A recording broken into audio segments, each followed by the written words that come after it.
Sam, you're all right? Yep, I'm good. Ready? Yep. Can everyone hear me in the back? Yep, excellent. Yes, they can. And the timekeepers are all right? Of course they are all right.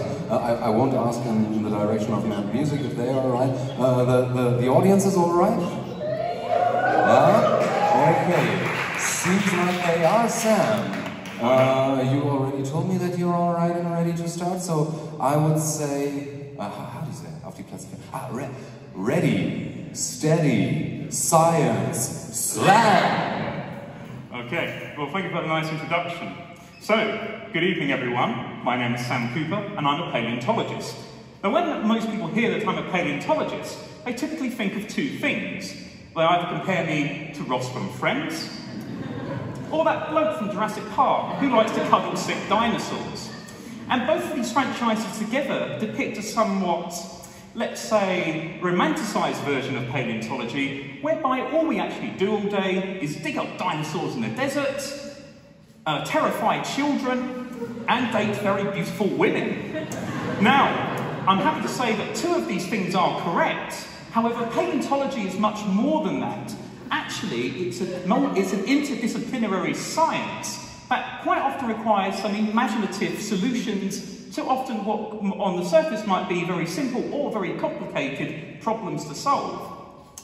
So most people have seen a fossil, but most people when they look at a fossil only see a static object, perhaps a museum exhibit like this one.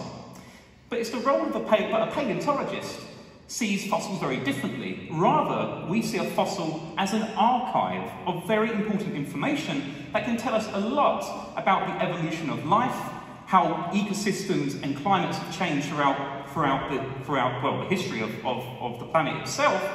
And however, though, the fossil record is extremely incomplete. So therefore, it's the job of a paleontologist like myself to take all these little clues which are left behind in the fossil record and try and reassemble the story of life. And also, in doing so, if we can understand how climates and environments have changed in the past, we can predict how our impact on the planet today is going to affect the climates and ecosystems of tomorrow. But sometimes in paleontology, we come across problems. And in doing so, we sometimes have to become a detective. So to demonstrate the importance of detective work here tonight, I, Dr. Sam Cooper, the world's greatest and only fossil fish detective, will attempt to solve a murder most foul, the 157 million year conundrum of who murdered Aspidorhynchus. So, let us begin.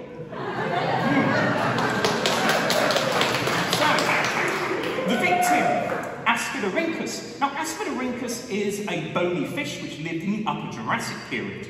It's got a fairly elongated body and very thick scales, which in theory would protect it from predation. However, one particular specimen that we have in the collection here is conspicuously missing a head. And to show you Exhibit A, I have here the original fossil, or rather a replica. Now, what you may notice is although the rest of the body is very, very nicely articulated, only the head is missing. And this suggests that foul play has taken place, a murder, if you will. So Sherlock Holmes famously said that in order to solve a murder, one must determine 4 main criteria. We must first establish the time and place in which the murder took place. Also the cause of death. And then we must work out the motivation of the killer. And then finally, to close the cold case, we must identify a sole prime suspect. So let's begin. Cause of death. Now, in addition to the head being missing, there's a very good giveaway that tells us how the fish died. And that is if we look at the vertebrae. So the spine is going this way, but the last few vertebrae which are associated with the neck, so the head would have gone here, are missing. And this tells us that the head was not only removed, but removed with quite some force. And this seems to rule out the possibility that this is due to decay, or that it was cleanly cut off.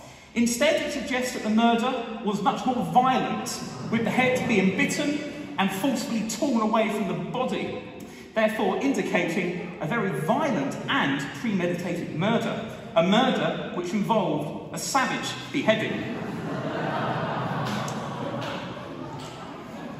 So the crime scene.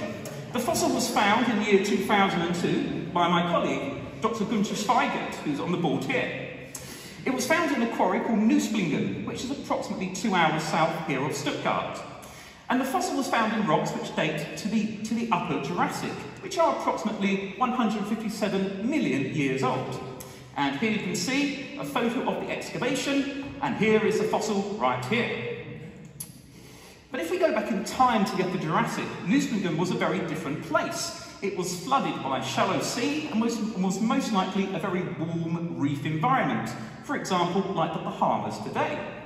And in this environment, there was a myriad of very different marine organisms which lived in it, including various different types of crustaceans, horseshoe crabs, fishes, but also more exotic animals which today are completely extinct, including ammonites, marine crocodiles, and the flying pterosaurs. And my hat keeps falling off.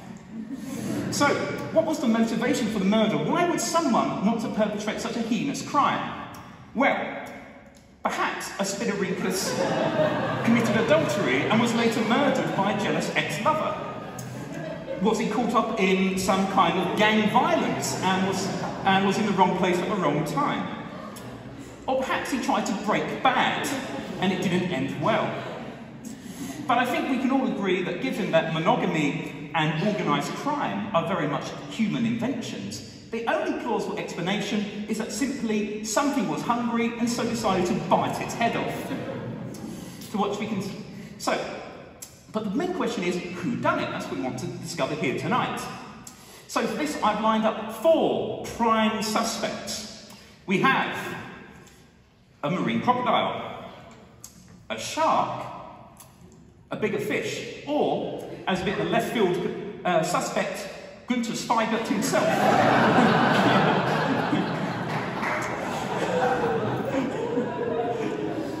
So, sharks. So sharks have been on the planet for more than 300 million years, and actually their evolution predates the emergence of trees on land. So yes, sharks are older than trees. But, however, when we look at the sharks that we find preserved in Nussblingen, they are actually quite rare and have a low diversity. And we see 2 main forms, both of which are fairly small. We see, wrong one. So we have angel sharks, which are still alive today. They live on the seafloor and have very small teeth, so would not be a good match against an Aspidorhynchus. We also have an extinct type of shark, which is most closely related to modern frill sharks, the hexanchoforms. These have slightly pointy teeth, although these are very delicate. So this is a shark that's perhaps best suited for biting on soft prey and not trying to decapitate Aspidorhynchus. So a shark is an unlikely candidate in this scenario. But of course, there's always a bigger fish. And in Nussblingen, the biggest fishes we have are a group called the pachycormids. So pachycormids are another group of extinct bony fishes which lived alongside and are actually closely related to Aspidorhynchus. And in this particular specimen called Hypsicormus, you might notice at the jaw that the teeth ribs are very, very large, they're very pointy. And this is a fish which, in theory, could have delivered the killing blow to an Aspidorhynchus. However, if we look at the fossilised stomach contents, this type of fish only eats smaller fishes, so this is a predator-prey size comparison here. And also, we can tell that this fish was eating its prey whole, so it's consuming the entire fish, as opposed to decapitating bigger ones. So again, a bigger fish is also unlikely. This brings me on to Dacosaurus. Dacosaurus is a member of an extinct group of crocodiles, or crocodilians I should say, called the Flatasuchians, which were exclusively marine. And at 3 to 4 metres in total length, Dacosaurus is the undisputed apex predator of the Nussblingen environment. It has a very, very big head. It has very, very big jaws with very powerful jaw muscles and these very large sort of Tyrannosaurus Rex looking teeth.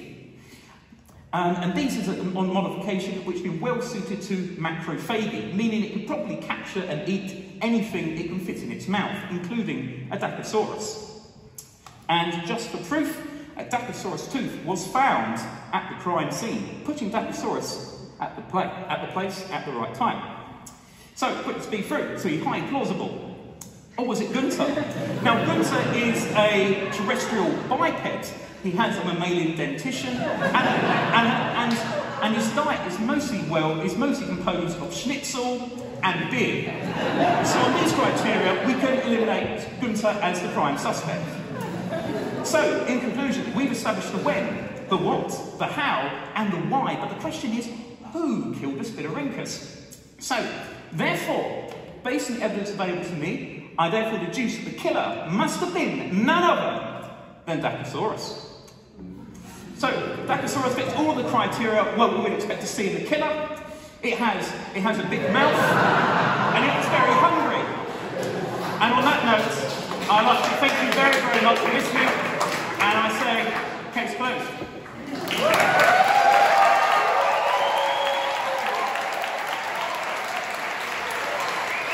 Samuel Cooper, ladies and gentlemen.